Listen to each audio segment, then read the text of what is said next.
PE ratio. What is it? What does it mean? And how can you use it when evaluating an investment?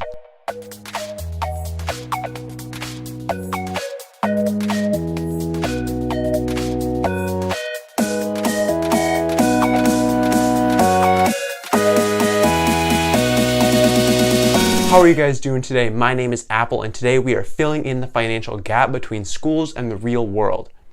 And for our question of the day, what investing terms are you unsure about, and what investing terms do you want me to talk about here in the future? Let me know in the comments below, and I will get back to you with a video. Let me know in the comments below, and I'll be sure to respond to all of those. So today we are talking about PE ratios, or price to earning ratios. Now this is a very important metric when looking at a stock or an investment to make, and is one of the first indicators that you should learn about when learning about investing. So first off, price to earning ratio. What is it? So simply, the price to earning ratio is calculated by taking the market value per share and dividing it by the earnings per share. And this number is going to give you the price to earnings ratio. So now let's contextualize this. What does it mean? So generally, the price to earning ratio means how much money you have to invest in this company to receive $1 of company earnings, since you are dividing the share price by the earnings per share. Usually when you see a price to earning ratio, that is the trailing price to earning ratio, which refers to the last 12 months of a stock's performance. However, there is also a forward PE ratio, which extrapolates the data and goes forward for 12 months and estimates what the price to earning ratio is going to look like in 12 months. Now, in general, you want the forward PE ratio to be less than the trailing PE ratio, because this signifies that the stock is moving in the right direction and that either earnings are going up or share price is decreasing and getting cheaper. All right, so now that we know what a price to earning ratio is and what it means in context, let's look at how we can use it in evaluating an investment. So generally, you want to look for low PE ratios because it denotes a stock being on sale, sort of. So a good way to think about this is if a stock has a low PE ratio, it's generally a good bargain. However, it still needs to have good company fundamentals, and it still has to have other good indicators showing that it is a good investment, not just a low PE ratio, and we're going to talk about other indicators in future videos. So now that you know you want to look for a low PE ratio, you're probably wondering, what is a low PE ratio? What number would signify to me that a PE ratio is low? So this is going to be very subjective and really depends on what kind of market we're in.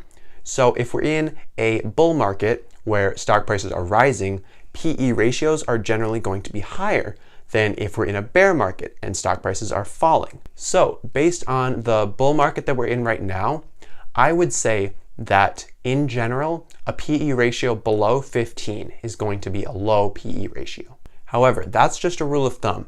And now we're going to go into a little more depth of how to get a better idea if a PE ratio is high or low.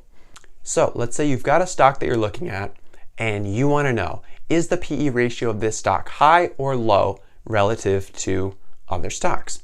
So the first thing you would do is you would look at the PE ratio of the S&P 500 index in total.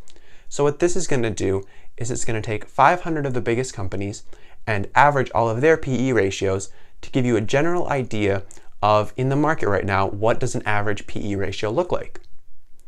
So going from there, you're going to want to then look at the PE ratio of an ETF in the industry that you are looking to invest in.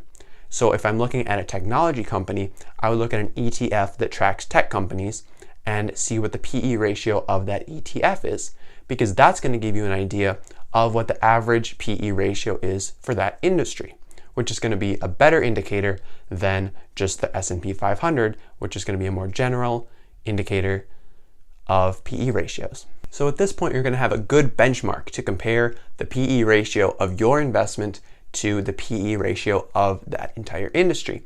However, if you want to take it a step further, you could look at the PE ratios of direct competitors to the investment that you're looking to make.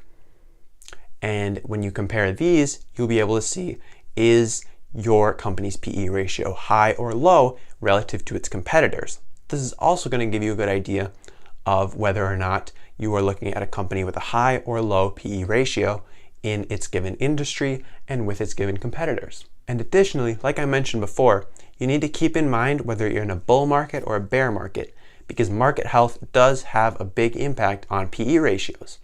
So you're always going to want to keep that in mind when you're assessing whether or not a PE ratio is high or low relative to the market.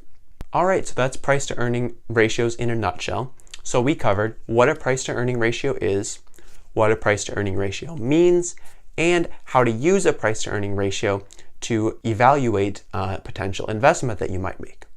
If you enjoyed this video, please leave a like and subscribe, and let me know in the comments below what other types of investing terms you are curious about and what other stock indicators you would like to see videos on.